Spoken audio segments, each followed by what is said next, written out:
right, so today we're going to do a deep dive on the Micromax Canvas Infinity Pro. Ooh, very cool. And this one comes from a listener request. Awesome. Yeah, they wanted to know more about this phone. Yeah. We found a great article on rechargemytopup.com all about it. Interesting. Yeah, so we're going to try to figure out, did this phone really live up to the hype back in 2017? It's so funny looking back at phones from, even just a few years ago. Yeah. What was cutting edge then is, like you were saying, just completely commonplace now. Totally. It's crazy how quickly things change. Yeah, so this article is saying that back when this phone debuted in November 2017, Okay. it was considered like a low mid-range device. Okay. But did it actually deliver that premium experience without the premium price tag? Yeah, let's find out. Okay, so first of all, the display. Yeah. It's a 5.7-inch HD plus screen. Uh-huh. Almost bezel-less. Which was a big deal at the time. Huge. Yeah, especially on a budget phone. Especially on a budget phone. Like most phones in that price range still had those like chunky bezels. You think about it. Remembers. Like the iPhone 4. Oh, yeah. Like those bezels were huge crazy compared to what we have now. And 18.9 aspect ratio. Oh, yeah. That was the trendy. That was like the thing. Yeah, back then. That was the thing at the time. Yeah. Yeah. Yeah, and it gave you that more immersive viewing experience for watching videos, scrolling through social media. Exactly. And 2.5D curved glass. So like the edges are slightly rounded. Okay. Makes it more comfortable to hold and gives it a more, elegant, classy, kind of look. Okay. So they're already trying to punch above their weight. Yeah. With this. For sure. What about performance? Well, they had the Snapdragon 430 processor. Okay. Was that any good? For a budget phone, it wasn't bad. Okay. You wouldn't be playing the most demanding games, but it could handle, browsing the web, checking your social media, doing some light gaming. Okay. Without any major hiccups. Okay, so it could handle like everyday stuff. Yeah. Basically everyday tasks. Okay. No problem. Not a powerhouse. Not a powerhouse, but rateable. Respectable for its class. For its class, yeah. And it also had the Adreno 505 GPU. Oh, okay. Which helps with the graphics. Right, okay. To make things smoother. So 4 GB of RAM. Oh, yeah. That was a lot for a budget phone back then. That was a lot. Right. Yeah, most budget phones were still like 2 or 3 GB. Yeah. So 4 GB meant much smoother multitasking. You could have multiple apps open, switching back and forth. That's huge. It wasn't slow to a crawl. Especially if you're like someone who's always juggling different things. Exactly. Yeah. Yeah. Okay, so storage. 32 GB of internal storage. Okay. Pretty standard. Yeah. But it also had a micro SD card slot. So you could expand it up to 128 GB. Wow. Okay, so plenty of space. Plenty of space for all your photos and videos and apps and music and all that stuff. Okay, cool. Yeah. Now let's talk cameras. Okay. It had a dual rear camera setup. Yes, it did. Which, again, was kind of a big deal for a budget phone back then. Yeah, dual cameras were usually on more expensive phones. Right. This one had a 13MP primary camera and then a 5MP secondary camera. Okay. So that allowed for things like the depth of field effects. Oh, yeah, the bokeh. Exactly. Yeah, everyone was going crazy for that. Everyone was going crazy for the bokeh back then. And a 16MP front camera. Yeah. With an LED flash for selfies. For those low-light selfies. Wow. So they really seem to understand what people wanted. Yeah, what people were looking for. Okay, so it sounds like they were trying to pack in as many premium features. As many as they could. As they could, yeah. Did they keep up with like the software and battery life and things like that? Well, so it came with Android Nougat 7.1.2. Okay. Which is the latest Android version. At the time. So they were on top of it. Okay. And the battery was a 3,000 milliamp battery. Okay, so you could probably get through like a whole day. Yeah, you could probably get through a full day. On a single charge. Of moderate use. Okay. And it had fast charging support. Nice. So you wouldn't be tethered to an outlet for hours. Always a bonus. Yeah. Okay, what about extra features? All the bells and whistles. Yeah. Let's see, fingerprint sensor. Okay. 4G LTE for faster internet speeds, Wi-Fi. Bluetooth, 4.1 GPS. Nice. And even USB OTG support, so you can connect like a USB drive or something. Wow. Okay, so they really didn't skimp on the features. So you're trying to deliver a well-rounded package. It does seem like on a surface, they really nailed it with this phone. Yeah. I'm curious, were there compromises? That is a great question. Do they have to cut corners somewhere You know, to keep the price down? you can't just cram in all those premium features without making some trade-offs Right. somewhere. Okay. So that leads us into a deeper discussion Ooh, I like it. about the compromises A little cliffhanger. that manufacturers make Okay. when designing budget phones. I'm intrigued. Let's dive into those compromises Let's do it. and figure out what they had to sacrifice Okay. to deliver this seemingly amazing package. All right. Let's go. All right, so we've established that this phone had some serious, Yeah. it was punching above its weight class. Yeah. But like you said, there's got to be trade-offs somewhere. There's always trade-offs, right? Can't just You can't just cram in all these premium features and Yeah. expect it to be, a flagship phone. right, and be super cheap. Exactly. So where do they have to cut some corners? Well, for example, that Snapdragon 430 processor we talked about, Yeah. decent for everyday tasks. Right. But it wasn't a powerhouse like you'd find in like a flagship phone. Right. So you wouldn't get that same level of like speed and responsiveness, Yeah. especially when playing like really graphics intensive games. Right. So gamers might have been a little Yeah. Gamers might have been disappointed. a little disappointed. Yeah. Yeah. What else? Well, the camera too. Okay. While impressive for its price, it was still a step below what you'd find on a higher end phone. Right. So the image quality, especially in low light conditions, Yeah. probably wouldn't have been as good. Okay. And, the dual camera setup allowed for depth of field effects like we talked about. Right. But it probably wouldn't have been as sophisticated Right. as what you'd find on those more expensive devices. So it's like you're getting a taste Yeah. of the premium experience. We're getting a taste. You're not getting the full. You're not getting the full gourmet meal. Right. Exactly. Yeah. Exactly.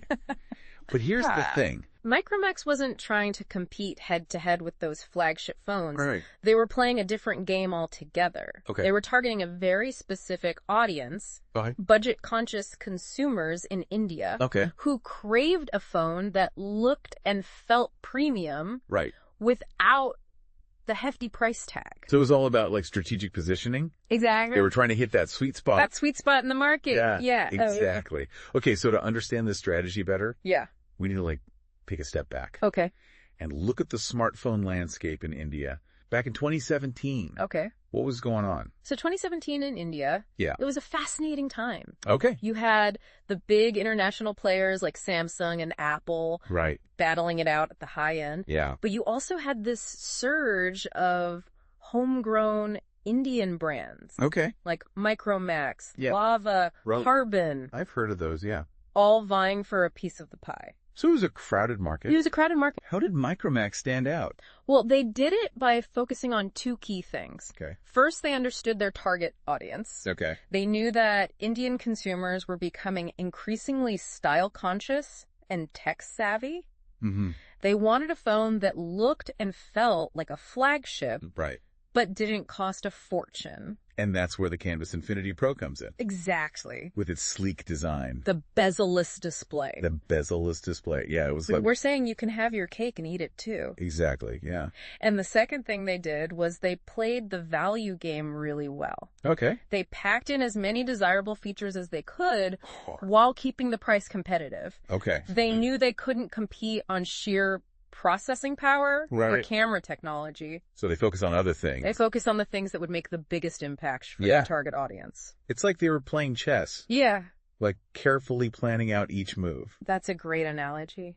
Yeah, to capture a certain part of the board. Exactly. Yeah. Yeah. Ricky. And the strategy actually worked quite well for them. It did? Yeah. Yep. The Canvas Infinity Pro generated a lot of buzz Okay. in the media and among consumers. It was seen as a stylish and affordable alternative Exactly. to the other phones. To the pricier options out there. Yeah, okay. Yeah. So they were successfully disrupting the market They were disruptive. by offering this compelling They were offering a compelling alternative. alternative. Yeah, exactly. And this disruption sent ripples throughout the industry. It did. Okay. Other brands, both Indian and international, started to take notice. Okay. They realized that they couldn't ignore Yeah. this growing segment of consumers who wanted more for their money. So you could say that the Canvas Infinity Pro had a domino effect In a way, yes. on the market.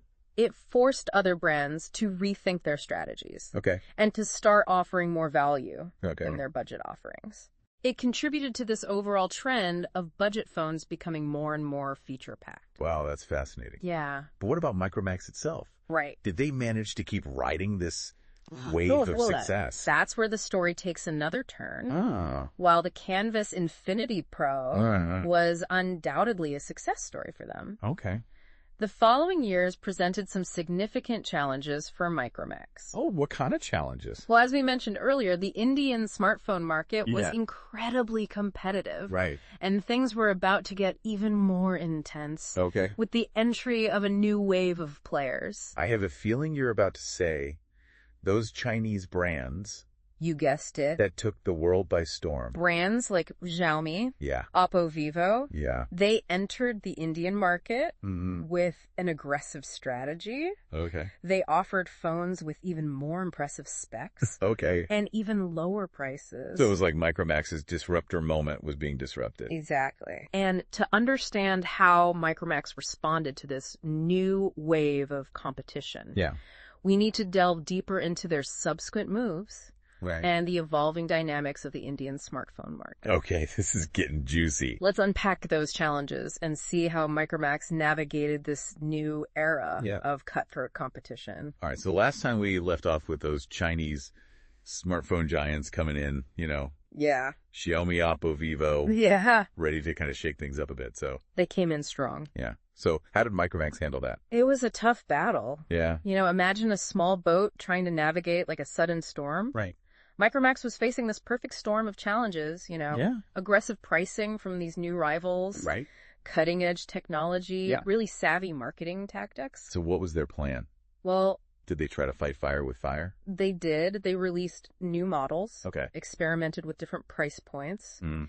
and even, tried to push their own innovative features. Okay. Remember, they were pioneers in bringing dual cameras and bezel-less displays to the budget segment. Yeah. But these new competitors were relentless, Yeah. constantly pushing the boundaries, Right. even more powerful processors, Mm. better cameras, longer battery life.